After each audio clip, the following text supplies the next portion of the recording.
I think we all know what a Glitch Productions is nowadays. You know, the company with the silly Jester Clown and the Killer Robot show. But the company is a lot different now compared to what it was when it first started. As a result, many shows and or projects have gone by over the years. But I believe that one show in particular has gone completely under the radar, and I have seen 0 people talk about it since its release all the way back in 2020. And that show is Jump Mania. Yeah. Released nearly 5 years ago now, Jump Mania was one of the very first things ever released to the Glitch channel after the move from the SMG4 channel, and was the very first actual show released to it. And not only does nobody seem to talk about it, but it hasn't really been acknowledged by Glitch at all since its release, and has most likely been very quietly cancelled. And I'm here to find out why. We're gonna take a look at one of Glitch's much more niche shows and find out why it was never continued. Okay, so let's get the obvious out of the way first. This is a spin-off show of Meta Runner, the only spin-off show Glitch has ever done. And I have not watched Meta Runner in a very, very long time, and have only watched the first season back in 2020, so I am basically going in as blind as you could possibly be. But I don't really think that matters, because besides the fact that it's using characters from Meta Runner, as well as a brief connection at the end, there isn't really much Meta Runner here, and is clearly trying to go for its own thing. First of all, the animation here is kinda lackluster. Now, obviously, it's not going to compare to Glitch's more recent stuff, that's obvious. Anyone who watches this show nowadays will know that going in.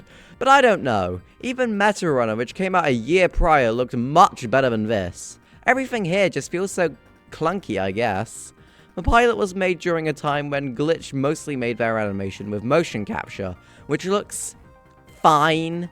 For the most part, it mostly just comes with the usual problems of using motion capture, e.g. model clipping or facial expressions not looking great on occasion. But a lot of the time, whenever they're not doing something that can be done with motion capture, it looks super half-assed and clunky.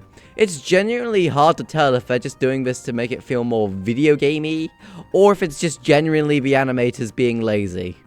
As for the writing, it's kinda just whatever. The pacing is basically all over the place, and however long we spend in a scene is basically determined by how many jokes Kevin and Luke could squeeze out of the scenario. And the jokes themselves aren't even that good. I was stone-facing throughout this pilot. The only joke I can really think of that made me smile a little bit was the Cool Maths Games joke. The plot is also just as quality as the jokes. It could basically be summarized with Theo wakes up, insert joke here, Theo encounters death trap parkour, insert joke here, Theo encounters a puzzle, insert joke here, Theo encounters a big crab, insert joke here. But the poor writing of this show is actually caused by one unique little fact, and that is that the writing for this pilot is completely and utterly G-rated. I know, I'm just as shocked as you are. Most of the time, Glitch's shows are at least PG, and with almost all of their shows containing quite a bit of cartoon violence, or maybe sometimes a little harsh on the language, but no! This pilot is squeaky clean.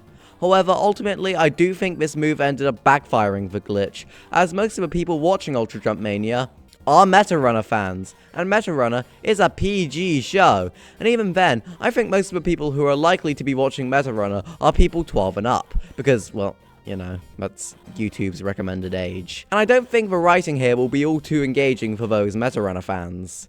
Although, I won't entirely discredit Jump Mania's writing. I mean, I can see this being pretty good for kids. I mean, I can tell you firsthand that 7-year-old me would have thought this kicked ass. But I wasn't 7 when this came out. And when I was 7, I think I was more concerned with which episode of Gumball was on or which level of Rabbids Go Home I was stuck on to care about a stupid little indie animation on YouTube. Which kind of brings me back to my point that I don't think anyone who watched this show was the right demographic for it. I also just generally think the concept of the show itself is kind of flawed. I mean, there's what, 2 billion characters from Meta Runner you could have pulled from to make a spin-off show for? But you chose Theo of all characters. And Theo doesn't really have much to pull from in terms of character. And he just always kinda intended to be the quirky side character, and he filled that role pretty well. But the thing is, he was always designed to be a little sidekick to the protagonist, and that's how he probably should have stayed. and his world isn't really all too interesting to warrant a whole show dedicated to it. Both he and his world was designed to be something to go alongside the main Metarunner road, just like all of the games featured in Metarunner. Like, would you really watch an entire show based around Turbo Crash 9? In conclusion, I think this little pilot is something to consider in Glitch's history, as it's a perfect example of back when Glitch's shows were primarily ran by Kevin and Luke, and as a result, were willing to experiment with things like multiple seasons and spin-offs. But as a neat little 9-minute long short, it's fine. There's nothing wrong with its existence, but as a show, that's when things start to get a little faulty.